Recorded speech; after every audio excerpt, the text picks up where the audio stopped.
Sabe aquela frase mágica? Era uma vez? Pois é. Hoje a gente vai mergulhar fundo nesse universo para entender por que contar uma história é, de verdade, um dos maiores superpoderes que se pode dar para uma criança.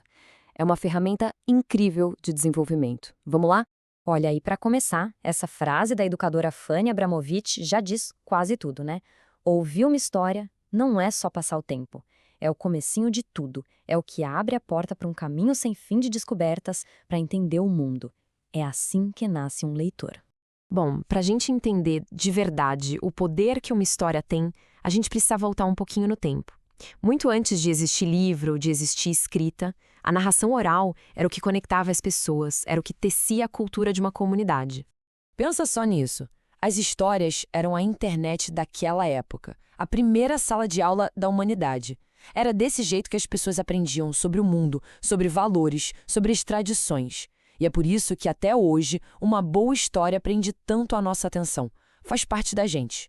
E o psicanalista Bruno Bettelheim matou a charada aqui.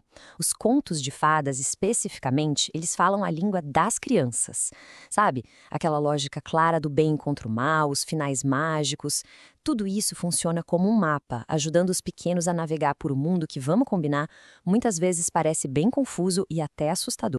Ok, agora vamos dar uma olhada no que a ciência diz sobre essa magia toda. O que de fato acontece dentro do cérebro de uma criança quando ela está ouvindo uma história. E o impacto é enorme, viu? Ele atinge tanto o lado racional quanto o emocional, a mente e o coração. Cada história é tipo uma academia para o cérebro. A criança aprende palavras novas, começa a sacar a lógica de causa e efeito, a pensar e se ela está, sem nem perceber, construindo as bases do pensamento crítico. E o melhor, se divertindo horrores no processo. E como a gente vê aqui, não é só sobre o cérebro, é sobre o coração também. Quando a criança torce pelo herói ou fica com pena do vilão, ela está aprendendo na prática o que é empatia. Ela experimenta o medo, a alegria, a superação, tudo num ambiente seguro. Ela aprende a nomear e a lidar com os próprios sentimentos.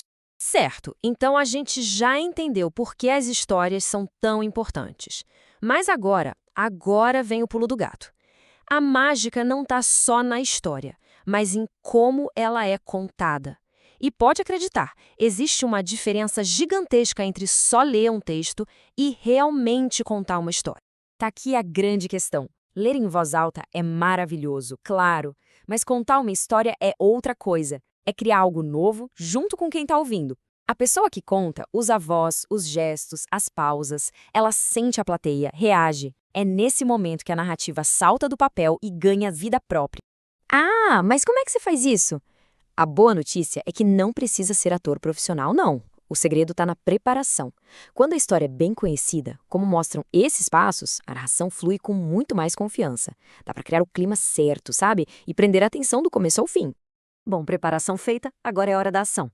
Vamos dar uma olhada em algumas ferramentas bem práticas que transformam qualquer momento de leitura numa experiência, uau, inesquecível, e usando coisas bem simples, viu? Olha, tudo começa aqui, na escolha certa. Uma capa que chama atenção, um tema que tem a ver com o universo da criança. Isso aqui já é meio caminho andado. A aventura começa no instante em que os olhos batem no livro. E o mais legal é isso, não precisa de nada caro ou complicado. Fantoches, objetos que fazem algum barulho, materiais reciclados, qualquer coisa pode virar parte da história. A ferramenta mais poderosa, no fim das contas, é a imaginação. E quem foi que disse que a história acaba na última página? Atividades como essa da caixa-teia, por exemplo, trazem a narrativa para o mundo real, para o concreto. A criança não só ouviu, agora ela vive o desafio, treinando coordenação e pensamento estratégico. E que tal transformar a sala de estar no cenário da história? Um circuito com umas almofadas e caixas vira a jornada do herói. A criança pula, se equilibra, corre, a escuta que era passiva se transforma numa aventura com o corpo todo. O aprendizado fica muito mais forte. E claro, no mundo de hoje, a tecnologia pode ser uma super aliada. Como a gente vê aqui nessa tabela, usar um vídeo, um som diferente ou até um aplicativo não substitui o contador de histórias, não. Pelo contrário, enriquece a experiência, cria novas formas de se conectar com a narrativa. E assim a gente chega no impacto mais profundo de todos, o legado. O que é que fica de verdade quando contar histórias vira parte da rotina de uma criança? A resposta vai muito além daquele momento da leitura. Uma história bem contada vai deixando sementes, sabe? Ela se mistura com o mundo interno da criança, ajuda a moldar como ela se vê e como ela vê os outros. Vira um ponto de referência para dilemas da vida, para a construção da própria identidade. E esse poder todo se multiplica quando vira um esforço de todo mundo. Quando a família, a escola e a comunidade se juntam, o que se cria é uma verdadeira cultura da leitura. Isso mostra para a criança que as histórias são importantes, são valorizadas por todos à sua volta. E no final das contas, talvez o grande segredo seja simplesmente este.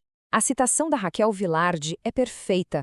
O objetivo principal é o encanto, o prazer. Todos aqueles benefícios que a gente conversou aqui, eles são, na verdade, uma consequência maravilhosa dessa alegria inicial. E assim a gente conclui. Contar uma história é muito mais que uma arte, é um presente. Um presente que constrói pontes, que desenvolve mentes e que alimenta corações. Então a única pergunta que realmente importa é: qual história será compartilhada hoje?